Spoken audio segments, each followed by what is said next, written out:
Colombia, Mexico, Israel, Africa, Ireland, the States. So we are, we are really seeing, I think, a global need for connection. I think that is it's a basic need that we all have as human beings, right? To connect, to understand people, to strengthen our communities and engage with each other on a really deep and meaningful level. So that's what our work is really all about. And we've been around since 2012, and we're continuing to sort of grow and expand. So it's really exciting to see that expand on a global level.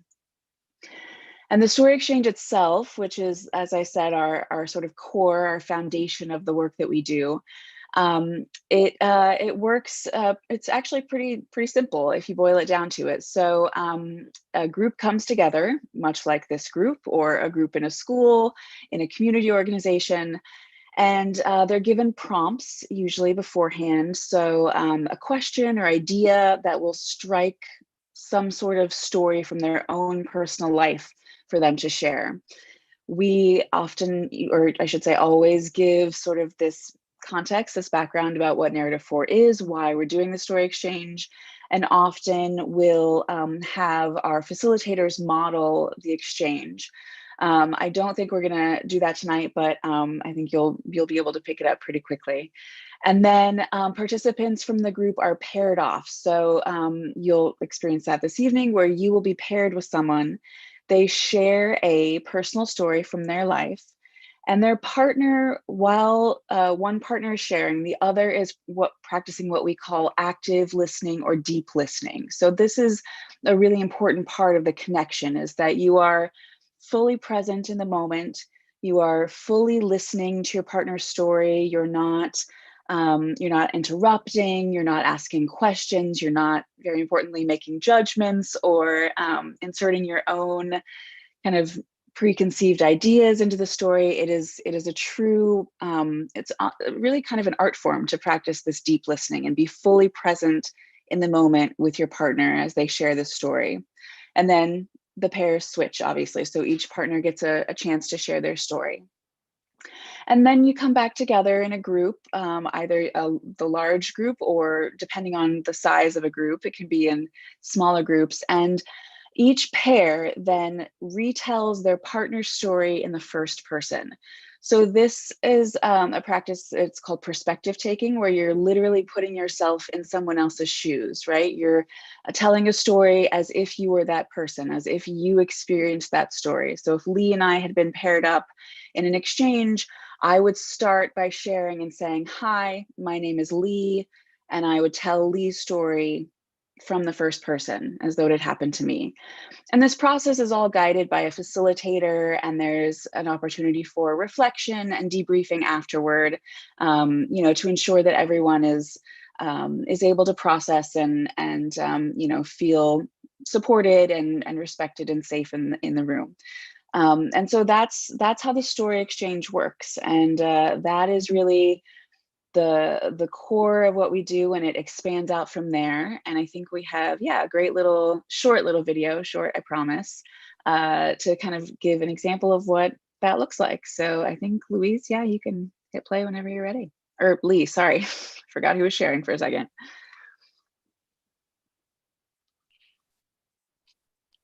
Let me know if you can hear it. Give me a thumbs up too.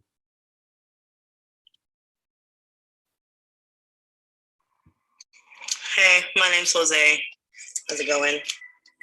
Cops pulled over and told us to put our hands against the wall.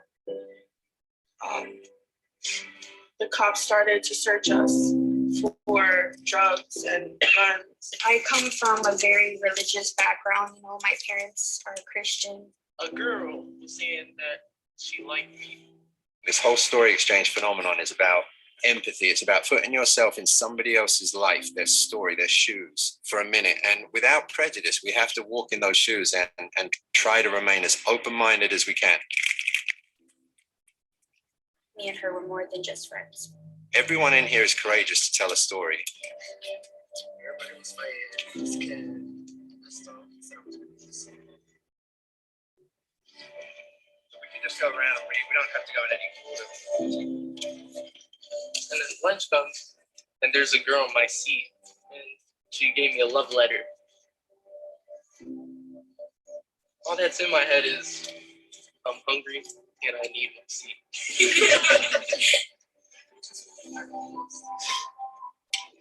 I had always been taught a man was for a woman and a woman was for a man.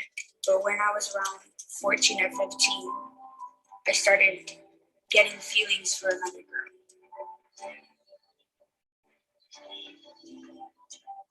I finally had to tell my mom that I liked girls. And knowing my mom, she wasn't going to take it well. I went through the same thing with my mom when I came out to her. She was only, she still just owes me to this day.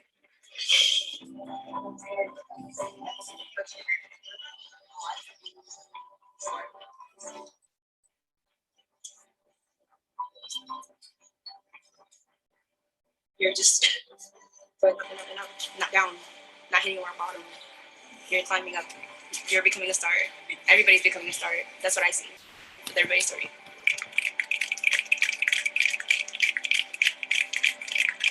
People talk about empathy as this thing that is just this soft skill.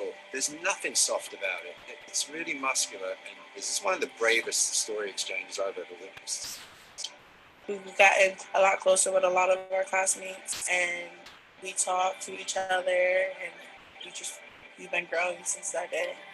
My hope for you is that you'll never have to go through that experience ever again, or ever see somebody again. That was the best experience I've ever had.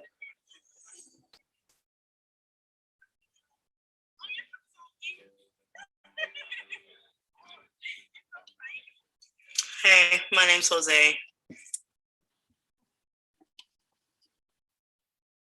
All right, so you saw a little snapshot of what students do when they do these story exchanges. You can see it's a very powerful and a very visceral thing, right? To be seen and to know that your story matters, that your life matters, that your voice matters, and that you get validated, right? You get seen by teachers. And the whole point of being intentional about taking on the story of somebody else is so that you feel it in the body, which is a very empathy driven thing, right? It's the idea of feeling with, right? There's a lot of neuroscience behind it too, but essentially we bring people together all the time to tell their stories, and everyone gets involved, and really we bring kids together all over the world, and you have a chance to bring students together virtually, right, who never ever have an opportunity to meet, to talk, to have fun, and to share their stories, right? And the one thing that happens all the time is that we see that it sort of breaks down any bias or preconceived ideas that you might have about other people, right? It's about sort of smashing or breaking down those single narratives that are attached to people or places, and presenting a more complicated and nuanced look at people's lives. So the other thing that is a benefit in your schools and communities is that it creates a positive school climate, right? Because once kids feel like they're cared for and that they're seen, other things improve, right? Like academics improves, kids want to be in school. Teachers feel like they know their students and can give them the emotional care that they need so that they can function academically. So that's the sort of premise behind, and it's also a lot of fun. We have a lot of fun with stories, right? You can tell really fun stories with one another. We have research to back up. I know that in schools and communities, at least in the US, I'm speaking for the US, people love data, right? They want to see impact. So one of the things, most of you know Lady Gaga, I'm sure, from her music all around the world, but we partnered with her and we partnered with the Yale Center for Emotional Intelligence. And we basically asked across the US, it was over 200,000 students involved. We asked them how they feel in school and how they want to feel in school. And the gap between those two questions was massive. About 80% of the emotions that they talked about came back negative, that they felt bored, stressed, that they felt like they didn't belong, that they were disconnected, they didn't have a voice. You name it, all of these negative emotions came up. And yet the students that were sort of tagged or followed as narrative 4 students, kids who had been through story exchanges, they fell far below the average, the national average for negative emotions. They fell below, and they fell much higher on the positive emotions scale. So, so stories work. Stories matter. We always say that the shortest distance between 2 people is a story, right? And that's the truth once it happens. So you can read about this on our website. We have lots of research to go with it. So what we're going to ask you to do, and by the way, you can put questions in the chat box as well if you have questions. And even if we don't get to them now, we'll get to them afterwards when we come back and reflect together. But actually, we're going to put it to the test. We're going to put you into breakout rooms. We're going to pair you up. Jen was talking about deep listening a minute ago. So the idea is that you're going to be partnered up with somebody in this room, and you're going to spend about 12 minutes together, about 6 minutes each, and you're going to tell a personal story from your life, right? Now, we have these prompts, these 3 prompts. One of them is about, well, we've all experienced the pandemic, right? We're all in the midst of experiencing this sort of global phenomenon. So maybe there was a moment during the pandemic that you had that brought you great joy or inspiration or heartache, right, during the pandemic. So you could tell a story about that. Another one is to think about an object of significance. Maybe it's an heirloom, maybe it's a photograph, maybe it's a keepsake, a frame that's hanging on your wall. It can be anything, a piece of clothing. And you can tell a story about why this object matters to you, why it's significant. Usually there is a sort of powerful story attached to some of our sentimental artifacts that we keep. And then the other one is, most of you, I think, are all of you are educators. So maybe there was a moment in your career as an educator that really inspired you or transformed your thinking around education. So you can tell any story from your life. Now, there may be a public element. You are telling it to somebody else. And when you come back from your breakout room, I'm going to ask at least 2 brave people to retell their partner's story as if it was their own in the first person. So we always say that courage is one of the principles of the story exchange, right? That you have to listen to understand, you have to be courageous, and also that you want to put some sort of empathy into action afterwards. You feel compelled to sort of act on somebody's behalf if you know something very personal about them. So these are some of the principles. So we're going to ask you to be courageous and retell when you come back from your break, or at least a couple of you. All right. Now, if you don't like these prompts, no worries. You can tell any story from your life that you are willing to share. Are there any questions on the prompts or what you're going to be asked to do when you go into your little breakout rooms? I'm going to stop the share for a second so I can see you all.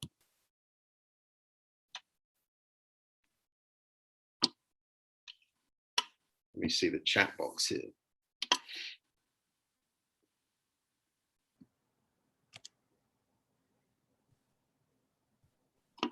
All right, so we have another saying in narrative 4 that that you should be continually walking to the edge of a cliff and then jumping and growing your wings on the way down, right? And that sort of courage or bravery is what we're asking you to do right now. So you're going to get beamed into a room. You're going to spend 12 minutes, 6 minutes each, tell a story. You're allowed to take notes if you want, but my advice is to try and be present, be as present as you can. And then when you come back, you can, at the end, you can ask your partners a few questions just to clarify anything that that you need to understand more deeply. And then when you come back, we'll ask a couple of people to share out. So have fun, be brave, and we'll see you back here in about 12 minutes. How you doing, Louise? Are you ready to zoom them in? We're all set up. All right. Let's do it. See you in 12 or 13 minutes. Thank you. Grow those wings. Fly well across the world.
Hello.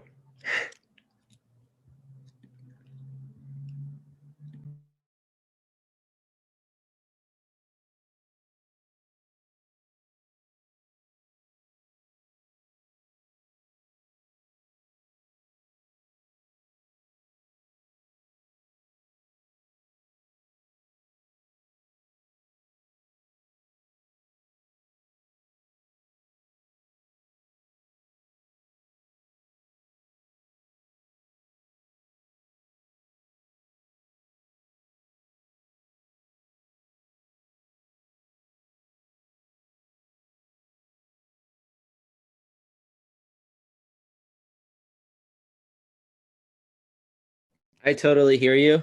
I also had a partner and they didn't speak either. It happens.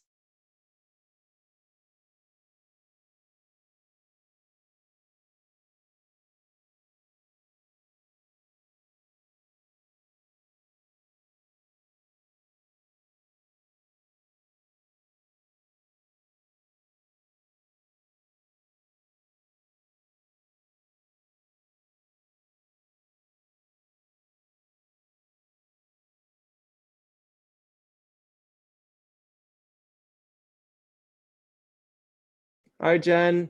I saw you were in a room alone. This is Armin. We had a couple of quiet partners, so what are you gonna do? No Nice to- worries, it happens. Yeah, how's it going? Very well, very well. I was actually just came from another online class, but I'm doing well. Very nice. Yeah, it happens. We figured. Yeah. How long Uh, oh, go been ahead. collaborating with Narrative 4, working for Narrative 4? I've been with Narrative 4 since November in the fall. So they kind of are doing a big expansion right now in our school-based program. So they brought on 6 of us regional managers all together in November to sort of take different parts of the country and focus on really growing our schools. So we've been around since then. So 6 months, 7 months, something like that. That's pretty great. Yeah. I've heard about the school expansion, and they're doing it mostly in high schools, right? Yeah, middle schools and high schools, and some colleges too, actually. But yeah, primarily middle and high schools is just kind of how where the story exchange kind of works the best. But actually, we can sort of adapt the exchange for all ages. We've had people do work in elementary school as well. So yeah, but it's pretty cool. I've So, enjoyed it the couple of times I've done it, and I learned it from someone else who was part of a teaching exchange that I did. So it's very cool. nice. Yeah, were you there on Sunday? Ashley and Lee presented. Yeah, that's Yeah. actually like the power group, because probably get 60 to 70 teachers, and it's just a lot more kind of electric, when you get Yeah. more people. This is like evening or early morning, like 3 or 4 a.m. for some people. So it's a little bit more Yeah. low. Understandable. Right. But Yeah, they said it went really well. they enjoyed it, right? People Hmm. were really excited and sharing, and like there was just a lot of energy in the Zoom air. Yeah, that's awesome. Sorry, you might probably hear my child is yelling in the background. Food. Yes, he's playing, I think. Yeah, that's great. I'm glad. Small group is great too, but yeah, I'm glad they had a good, enthusiastic big group on Sunday. That's great. Yeah. Jen, Yeah. I'm curious how primary teachers could use it. I mean, I'm do high school, I do primary. My students actually learning English. It's like a whole other level of primary. But how does that look Yeah. for children? Well, you just adapt the exchange a little bit. So I think the ways that it works best is you want to make sure that you're talking obviously about empathy in a way that's understandable to, a second grader or a first grader. So that takes just a little bit of kind of reconfiguring. But we do a lot of like art-based exchange or like object, like Lee was mentioning a prompt with an object, but you can actually have students bring in an object that's really important to them and then tell a story based on that. You can have students bring in, or I should say, create like an artwork, right? So listen to their partner's story and then create a collage or create some sort of, a drawing or whatever it may be. And then that way in the retelling, there's a way to make it more visual. So it's not so much about the kind of verbal recall, obviously not easy for a 7-year-old. So you just find ways to make it more about a visual or an object or something like that, and then and obviously the prompt needs to be age appropriate, right? And you really don't expect them to tell a story that's longer than say like a minute or something like that. So so we have a couple facilitators who work in like K through 12 and have adapted and done exchanges for younger kids, and it can be done. It just looks a little bit different, but the same, the basic idea is there really. Yeah, I know like my students always love having things in their hands. Mm-hmm. Pencil this and moving a chair. So would make sense. That part of it needs to be. Yeah. You can do one sentence story exchanges, really. I mean, it doesn't have to be, you can ask, one question and everyone answers in a sentence, and then, they share their partner's answer, and yeah, so there's a lot of ways. There's a lot of ways to do shortened exchanges. I like that. I like that. Yeah. It would be interesting. Yeah, go ahead. I was gonna say, you can do a story exchange as like an icebreaker more so, right? So I've seen teachers who will give a prompt and everyone writes their 1 or 2 sentence, response on a piece of paper, throws it in the middle, and then people pick up everybody's different piece of paper and reads it out. So yeah, there's a lot of ways to adapt it. It's very flexible. I like that. And then some of the groups that you do in other countries are not in English, probably. They're in different languages. Yeah, Lee can speak more so to that because he's done a lot more of the global work than I have. But yeah, certainly when I mean, he's traveled all over the world in the narrative for, and yeah, they work with translators, and it's that's very standard, obviously, when they go to other countries. But yeah, I don't have much experience with that. Maybe someday, but yeah, for sure. Yeah, we are trying to get some of our, well, I should say all of our materials probably translated to at least Spanish and French and probably some other languages as well. Yeah. That's been, yeah, those are important. So we're working on that. You get 2 continents with Spanish and French. Mm-hmm. In Yeah, Africa that'd be helpful.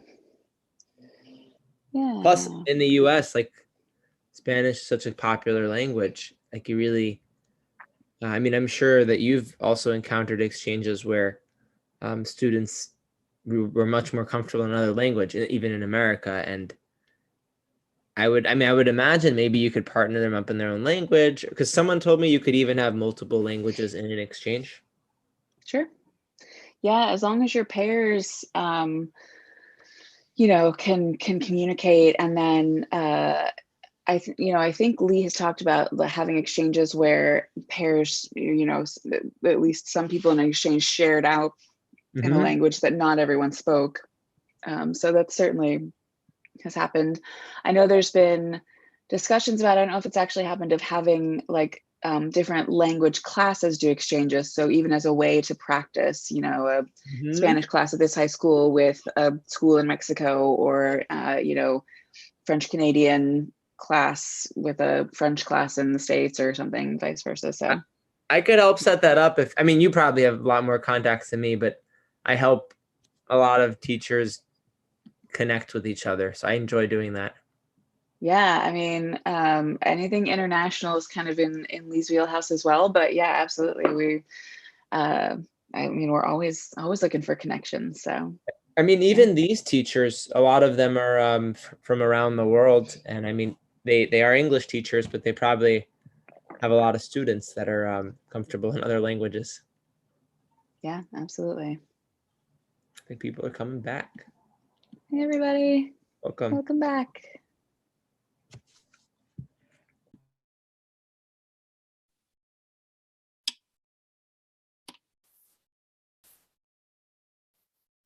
I got to hear stories, which is good.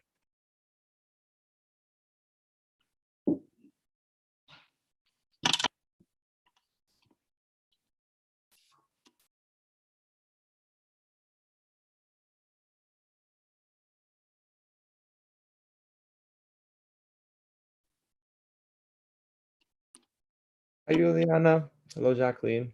Hi, Lee. Yusuf. How you doing, Armin? Very well, thank you. Hi. Well, hello, Diloba. Hi, Domisiani. How are you?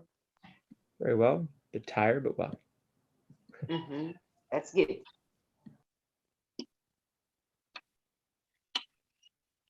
Armin, do you know how many people we have in the session, so I know when to sort of restart? Or Sure. Looks like we have about 25 people here. Some folks are coming in and out with the internet, so probably around 20. Yeah. So give it another minute, you think? Or? Yeah, I think we can jump back, because I think the breakout rooms are closed by now. Oh, there's actually 20 more seconds.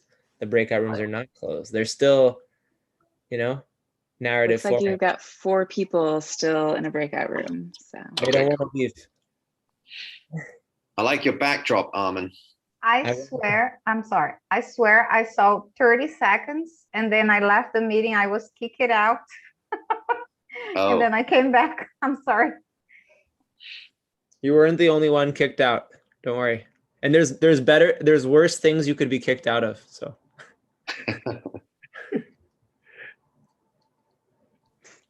Good morning, Lee. Good morning, Armin. Good evening. Good morning. Good evening. Good afternoon. night. I think that's everyone. Hello, Linda. Yeah, hello. All right, perfect. So, okay, so we're gonna do a little test. We're gonna put this to the test now, right? Hopefully you had a great 13 minutes or so with your partner. Now what we're gonna ask you to do, I need 2 brave people, right? You can either put up a little hand or you could put it in the chat box. Preferably, I would like 2 people that were partnered together so that we can listen to you each retell your partner's story as if it was your own in the first person. So you will actually say, hi, my name is, and if I was partnered with Yusuf, for example, I'd say, my name is Yusuf, and I want to tell you a story about growing up in Libya, whatever my story is. I would become you, and Yusuf will become me if we were partners, right? So any brave couple. Remember, we're talking about growing those wings. All right, so I think Yusuf just raised his hand. Who was your partner?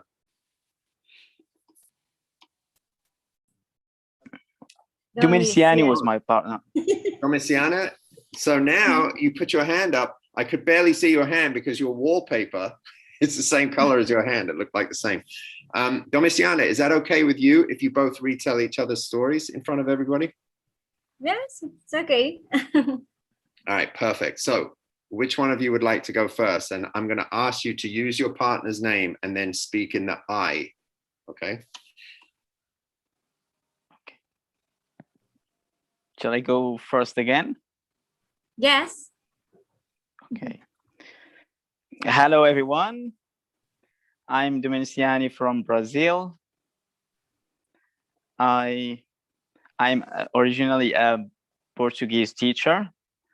And because I wanted to learn the English language, I studied the language, and now I am an English teacher and a Portuguese teacher at the same time.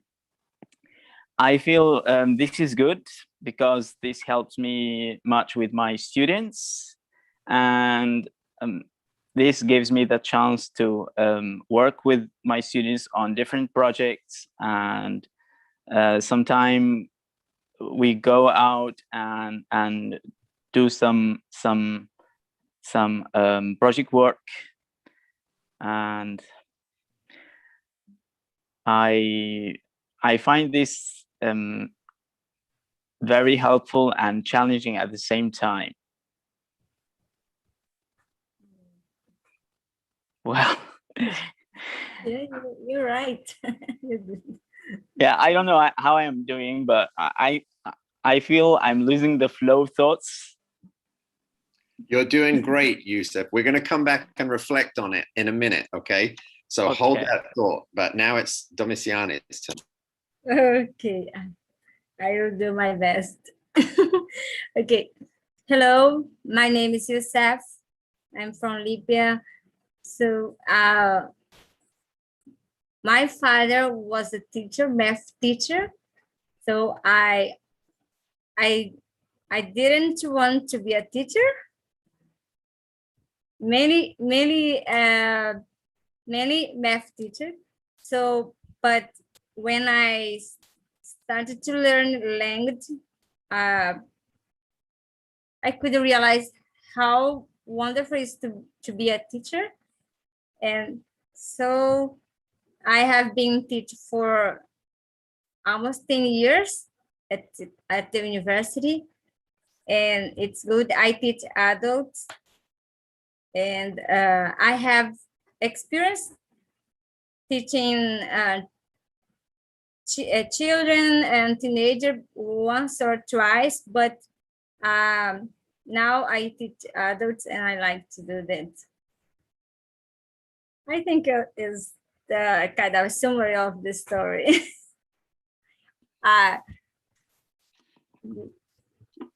Okay. Okay. That was There beautiful. are other interesting details, but it's kind of goes blank in my mind. Sorry. Yeah. We're gonna come back and reflect, but I'm gonna ask two more people because I see. So thank you very much for sharing Yusef's story. And I think we have. It looks like Jacqueline and Del Rabo want to exchange. Is that okay? Okay. Yeah, it's okay.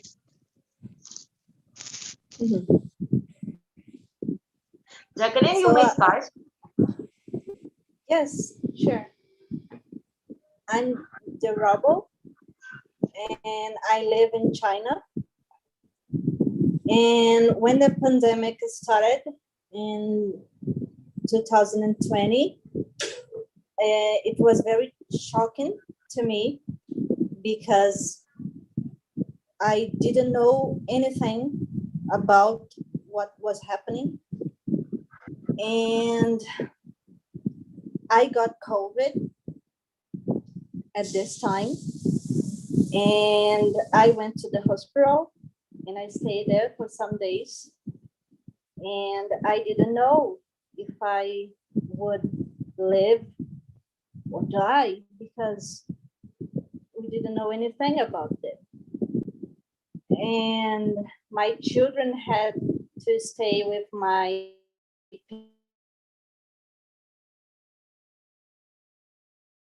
parents.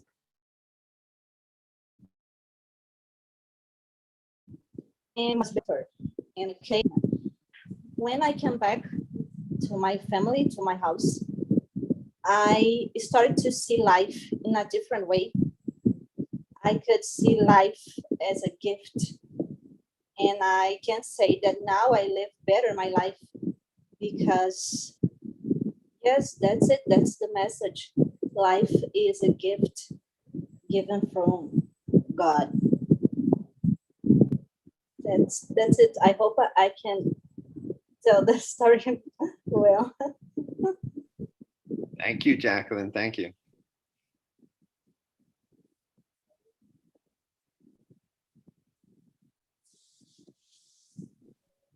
Would your partner like to tell your story now? Just unmute Dilroba, please. Yes. Go ahead. It's me. Hello, everyone. Early morning in Central Asia. Hello from Uzbekistan again. So it's me, Dilroba, and my partner was Jacqueline. When the pandemic started last year, it was really shocking because at once our study place everywhere was closed, and I'm a teacher at the higher education, but my husband works at the hospital. He's a doctor, and we have got two children, a daughter and a son. My daughter is 4 years old, and my son is only not. My daughter is 6 years old. My son is 4 years old. They are too young. And at once I was COVID, unfortunately, but I didn't know. When I opened my eyes, I was in the hospital. And when it seems just I'm dreaming, you know. And when I understood our breathing, our life, our family members, even our close ones are all given by God to as a gift, you know. And I was shocked, but what can I do?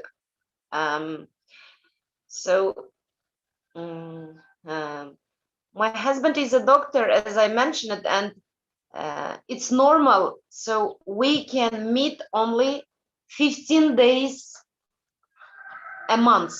Only 2 times a month we can meet. But when I understood where are my children, where is my husband, where I am, I didn't know. thanks God, and now we are all recovered, and my parents taken my children, and my husband was at the quarantine. He also works, and again we gathered at table.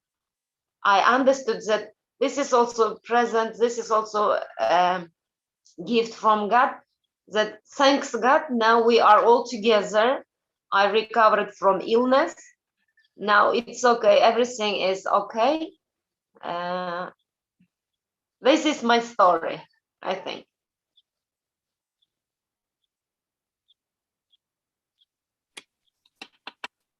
Well, we are glad you're okay, first of all, first and foremost. Now, I'm gonna ask the robot told her story. She didn't told my story. Yeah. I think she got confused. I didn't know if you had two COVID stories, but now I'm gonna ask you if you would tell Jacqueline's story as if it was your own. Okay, so Jacqueline was ill last year, and he has got two sons, and her husband. Yes.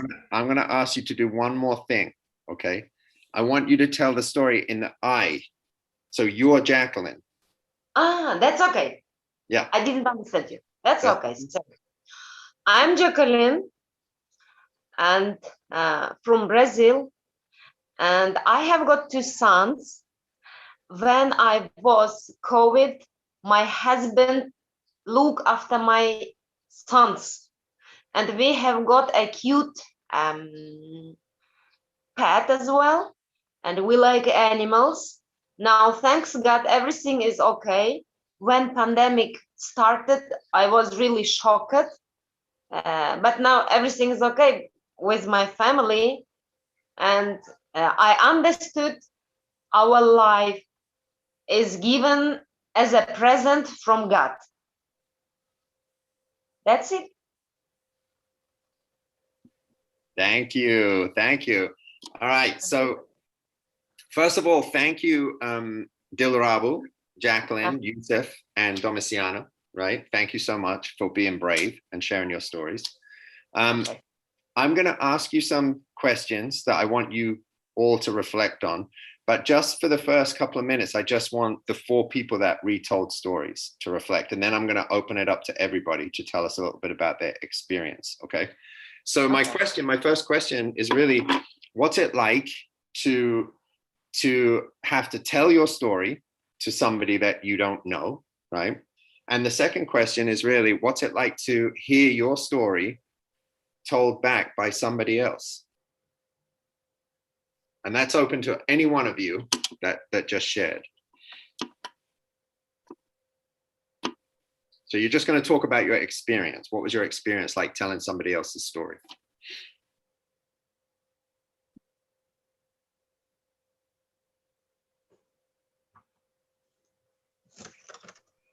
Can I? Yeah, sure. Okay. I think that when you listen to someone and then you have to retell the story in the first person, first of all, oh, my son, sorry. Leo, go sit there. Sorry. It's nighttime and we are about to sleep. So I think that when we are retelling the story in the first person, it's like putting out someone's shoes and trying to feel and live the same things and experiences the person had. And when you listen to someone telling your story, I don't know, if someone had to tell the story I told, I would get very emotional, because pandemic was not only an experience of valuing life more than ever, but for me it was like reviewing my life. I didn't get COVID, but for me it was like reviewing a lot of things that I had more time to think about, because as I had to stay home, I had the chance to reflect. So if I had to listen to my story from someone, I would get very emotional. Thank you, Monica. Thank you for that. Juliana, I see you in the chat box. Maybe you'd like to explain your beautiful statement. Thanks. Oh yes, all right. When we tell our own stories, we open ourselves at the same time, and I think we get released at the moment. If we couldn't, or we didn't have the opportunity to talk about that with someone else, and this is the first time, that's how you feel, release. And on the other way back means listening to your partner, so you start developing empathy. Mostly if the story is quite related to you at the same time, you feel the same way. There's a connection. Yes, Monica said, oh, she said connection. Yes, and there is a connection at a certain point, and we feel better. And this is why I think it's good to talk about how we feel with others. But of course, the person that you really feel comfortable with. And did you know your partner before today? Have you been in conversation? I know you're part of this cohort. But... No. We have met in other sessions, but this is the first time I talked to Wilmer. Wilmer, are you here? And do you feel closer to Wilmer now? Yes, because while we were talking, we had many things in common. And actually, we are from Latin America. We share similar situations. He's from Ecuador. I'm from Panama. Great. Thank you. I think, Yusuf, you had your hand up too, I believe. Yes. Emotionally speaking, the ladies have said it, but I would add, the deeper you listen, the deeper you go in while you're listening, the more, the higher you will bring the other person's story when you retell it. I mean, you can bring things from, in other words, sometimes you need to know more than what you say.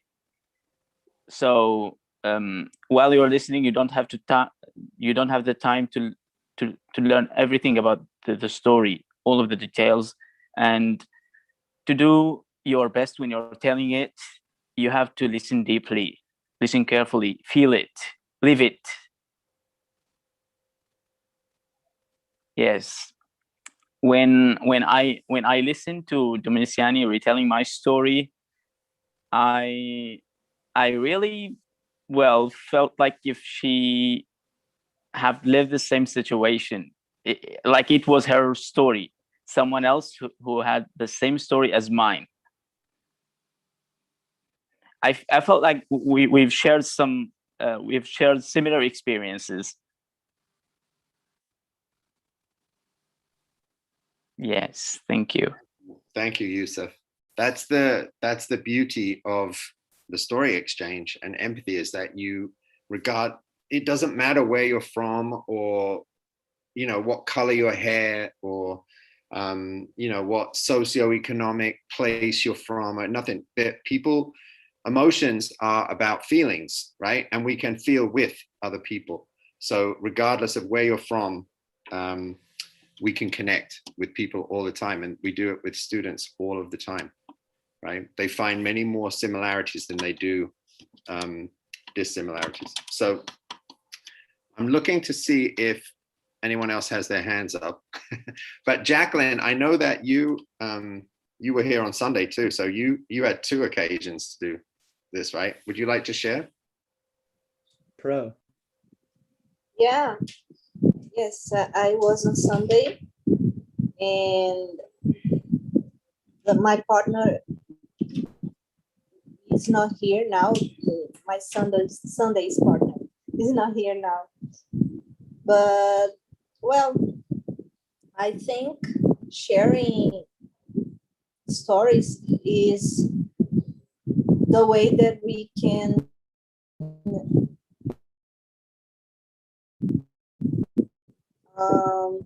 live empathy, because we feel the other person as we feel we were the other person. So I got really emotional when I talk about my story to someone, because as I Yusuf, yeah, I think that's the name, his name, as he said,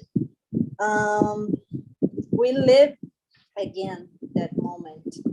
So I could live again that moment and feel the emotion again. So I like this experience very much, sharing my story for two different people on Sunday and now. And I think it's very good to students because they can work empathy. And yeah, I'm very emotional person. And I like this kind of dynamics in classroom and in groups, because I like to talk about my stories and listen to the other stories. Thank you, Jacqueline. Somebody wrote, Brazilians in general are very emotional. I'm from England, so we have the opposite problem. I have to practice a lot my stories so that I can feel emotions like you, like the Brazilians. So let me ask you an open question. First of all, you can ask myself and Jen any questions that you would like about our program, about the training, about what this looks like in schools or your classrooms.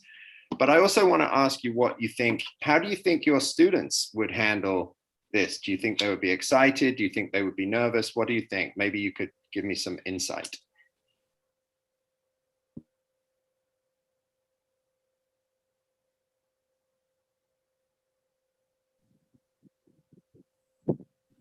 I see Monica's hand up and also Cassiani as well, maybe after. So.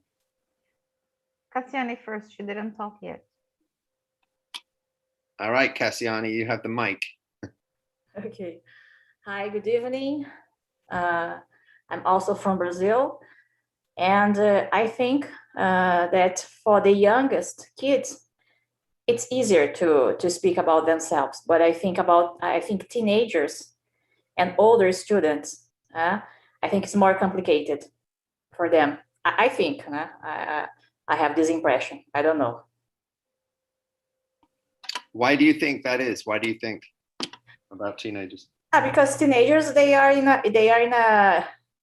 challenging phase of their lives.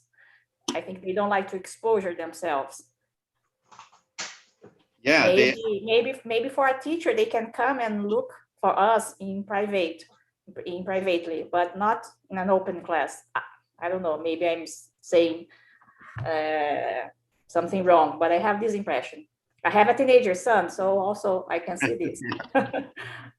I have sons too, so I understand you. Well, we've done this in schools all over the world, and I can tell you that, first of all, it's about trust, right? You have to build a community of trust in your classrooms.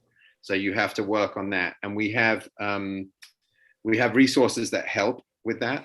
But also, if you give students an opportunity to share, sometimes the first time they do it, they're very safe in their stories. But the more times you give them, the deeper and deeper and deeper they'll go with their peers, and they actually really like it. And you don't have to tell stories that are painful. You could just tell fun stories too. The idea is to build emotional bridges. So we have a lot of resources for you, but generally students do it. They like it. Okay. Especially if you connect them with students from around the world. Yeah. Okay. So, good to know. Yeah. Go ahead, Monica. I think you were next, and then Jacqueline, right? Yeah, I was about to say this exactly what Cassiani said. And I think that as we get older, as we become adults, well, educators are different, but people in general, they tend to feel embarrassed, show emotions, or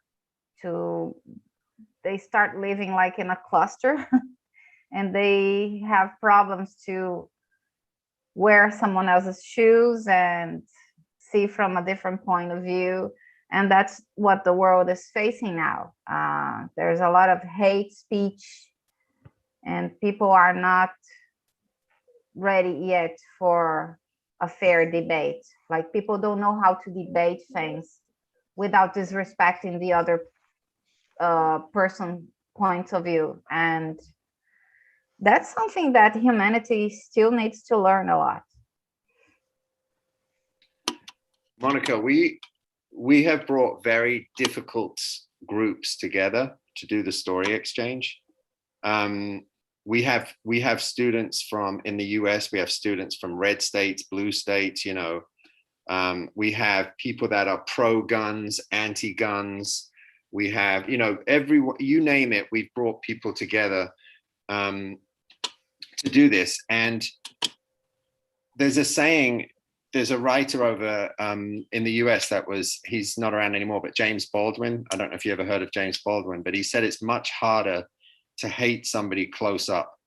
So before you even get to a debate, it's good to do story exchanges because people see the human in each other. And then you can talk about the more difficult topics that you want to cover, right? We do a lot of work in the Middle East right now too. We do a lot of work I've worked in Ireland, in Northern Ireland, working with kids in schools, from Catholic schools and Protestant schools whose parents were in the war, right, in the Troubles. And there's usually a generosity. People want to, and it's much harder to debate somebody.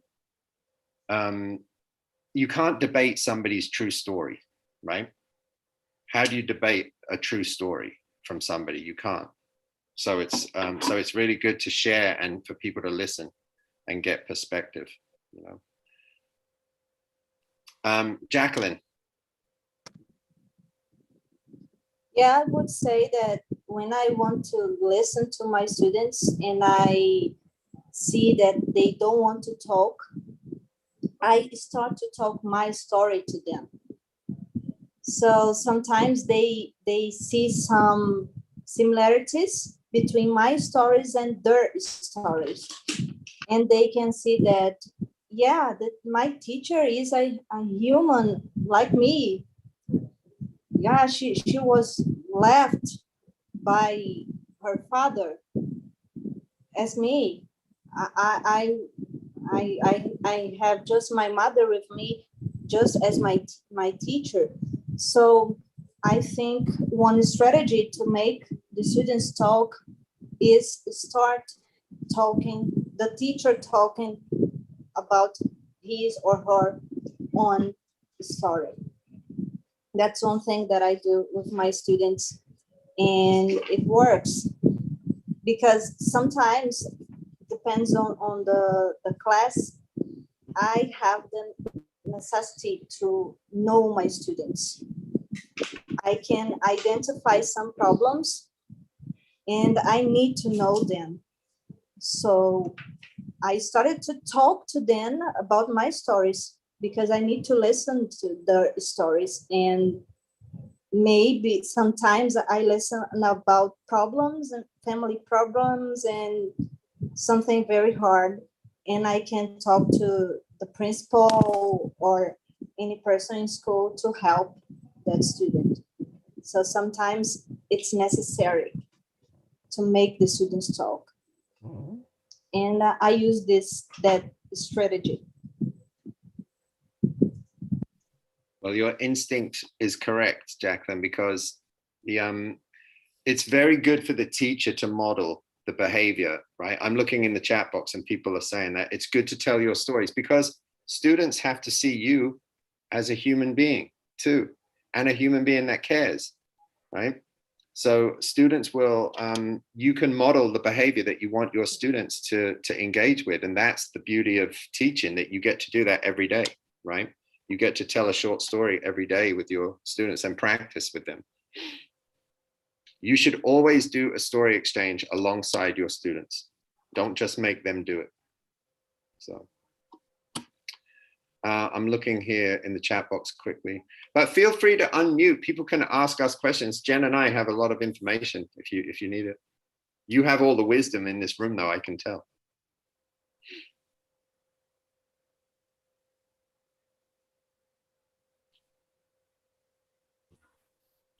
I was saying that if we want our students to be open with ourselves, we have to first open ourselves to them. And of course, giving them a comfortable situation and be open-minded to all the ideas they are going to share and even their likes, even though you dislike what they are going to say. It's better to be quiet and listen. Reflect after they, of course, share their situations, what they are living at the moment, how they feel. It's better just to hear, listen to them, actually. Yes. We always say you have to listen to understand. Just listen to understand. You don't always have to respond, right? So we have some practices around deep listening too in our training that you can use in class, and it's a lot of fun too. Winda, I see your hand up. Yes, my question is, I would like to participate in the facilitator training. Is it free? It is for you. You can have it for free. All of you in this session can have it.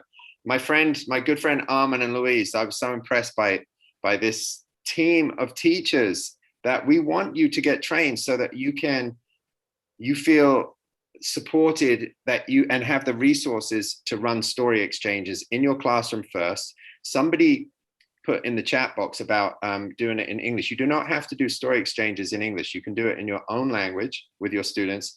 And then when people are brave enough, they can get connected to schools outside of their country or outside of their region. We can connect you with other schools. So imagine the lesson plans you can create with teachers around the world, not just about stories. It's about connecting kids around the world to, perhaps you're reading a book and it's about Ireland, and you're like, oh, it wouldn't be nice to speak to some kids in Ireland about this. And then you can actually speak and build curriculum with teachers in Ireland. I mean, the whole world is our playground, right? So, Cassiana, you still have your hand up, I think.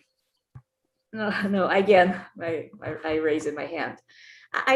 You are a school or you go to the schools? How does it work? You are invited by the schools?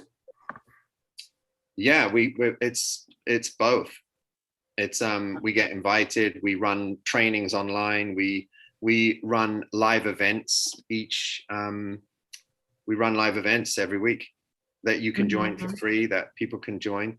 But usually the schools invite us. Yeah, we usually work with teachers first. They get used to it, and then the teachers go to their administrator or the principal or whoever you have in your school, and then they sort of run it more as a whole school than just one class.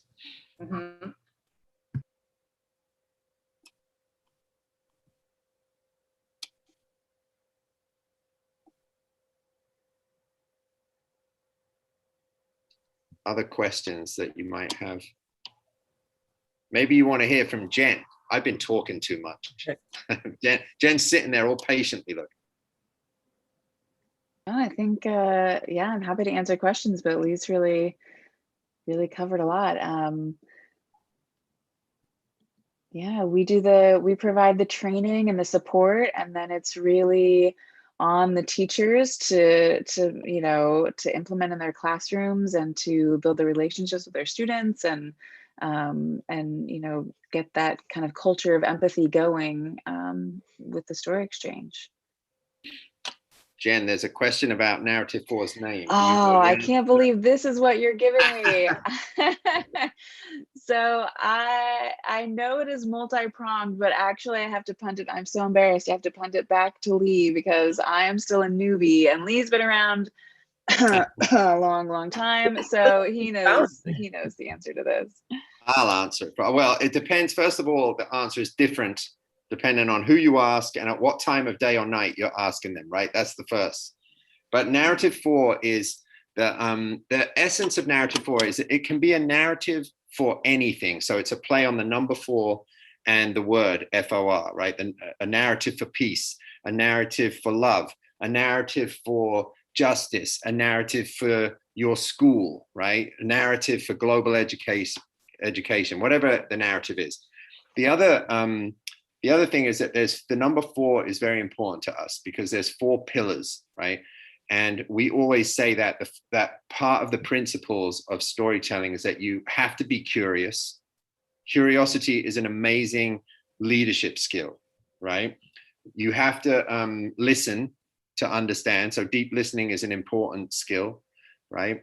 You have to choose courage. So this is 3 of the principles. And then finally, we hope that all of those things, if you do all of those things, that you actually act more compassionately and choose an action step to help somebody, or it makes you think differently about people, or even yourself. It may maybe raise your own self-awareness, right, around issues and topics and themes.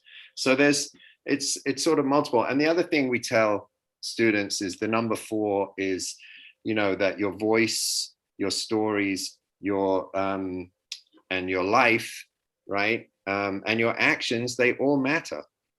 They all matter. They're important. So that's kind of how we got it. But any other questions that you might have? I'm also, while you think of a question, or you maybe you don't have any more, but I'm going to put my email address in here. And if you're interested in the training, right, just email me directly. And I will send it. And Jen just put hers in there too.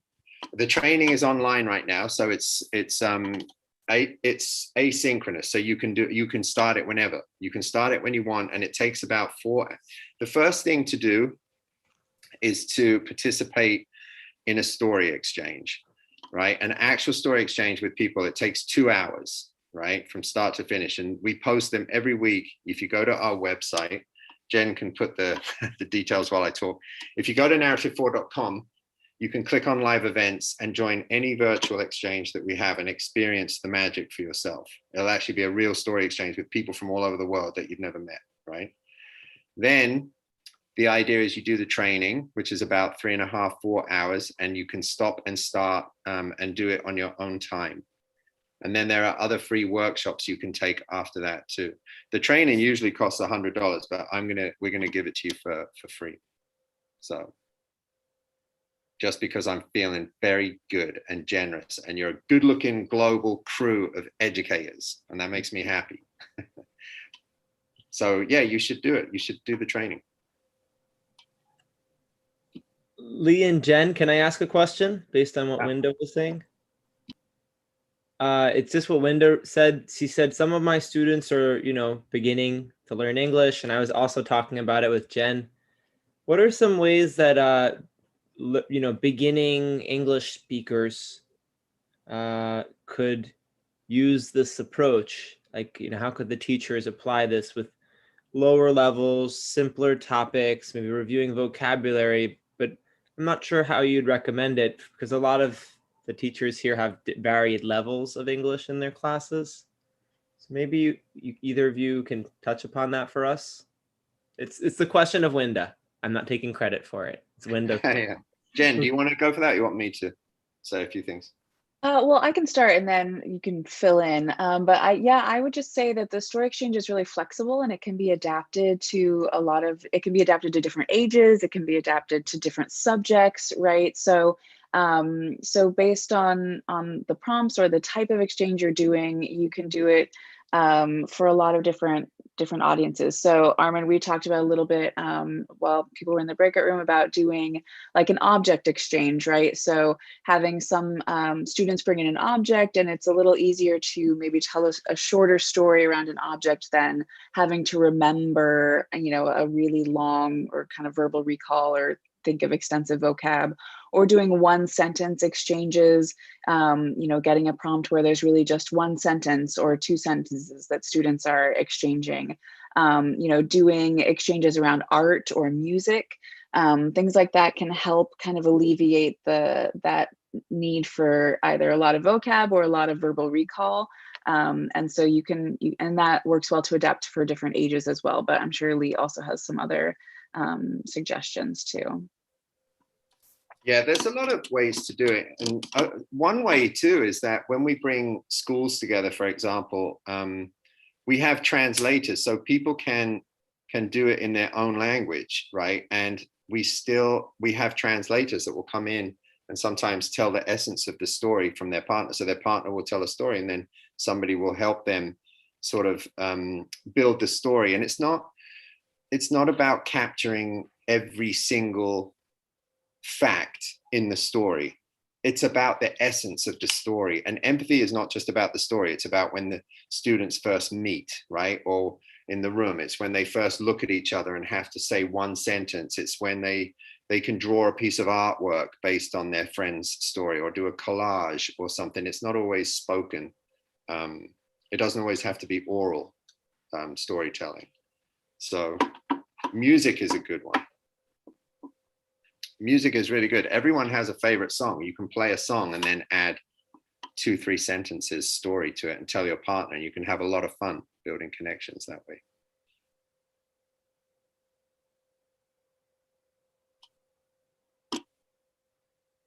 The youngest students that I ever did this story exchange with were, they were in 2nd grade in the US. So what's that, Jen? 6, right? 6 and 7? Yeah, 6 and 7 years old, and they were amazing. But their stories were about 10 seconds long. So we helped them storyboard. We did comic strips. And they actually did like little storyboards as if they were, yeah, it was beautiful. It was great.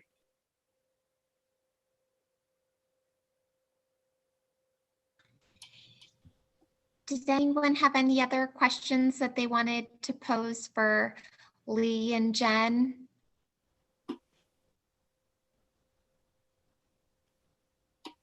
Okay. Well, I guess first we have 2 big things to be thankful for. First, we want to thank them for coming and speaking with us tonight and giving this awesome presentation to us. I think I really enjoyed sharing my story and learning from someone else. So just the facilitation in itself was awesome. And also thank you for giving everyone this awesome free training. This is both unexpected and very generous of you. So we want to thank them for that. I'm going to put in the chat a link if you would like to give some feedback. Everyone always appreciates to hear from people, and we're all learning to be professional Zoomers. So so please take advantage of that, and for our generous hosts. The last thing that we want to mention is we want to make sure that everyone knows next week our final module is going to be a work week. We are going to be meeting with some English language specialists and English language fellows who are going to help us work on our lesson plans to contribute to our ebook. So we would love to have you there. If you'd like to get started on those lesson plans and kind of formatting, I'm putting the link in the chat for you to go ahead and fill out a form, and that way we kind of help organize it. Armin, am I missing anything else? Just that we're so happy that Jen and Lee came, and we hope that as many of you as possible can follow up with the training. It's a great opportunity, and touch base with them, and we'll see everyone next week for that last week to help you get your lesson plans ready. Yeah. Great. Thank you for having us on. Thanks, Louise, for inviting us. And I hope to see some of your names come up for the training. It's a great, and plus you become part of this beautiful global network of educators that just share. They're just very generous. They share lessons, they share stories, they share their spirit around the world, and they bring people together. So yeah, it's a great family. And Lee, thank you so much for having us. Oh, go ahead. Do you think that if we have a teacher who has, I don't know, 10, 20 students, or they're primary, secondary, and they want to connect with a group of students in another country, could you help make that connection happen for an exchange after they become facilitators? Yeah, of course. That's what we do. Yeah. So that'd be something to just keep in mind. It'd be really nice, right? So then you can learn with each other. So thank you. Okay, great. All right. Thanks, have a great everyone. evening or morning or afternoon, everyone. Yeah, good night or good morning. Yeah. Good morning. Good morning. Good night. Bye-bye. Bye. Good night. Good night. Bye bye. Bye. See you again. Okay. Thank you. Peace. Bye-bye.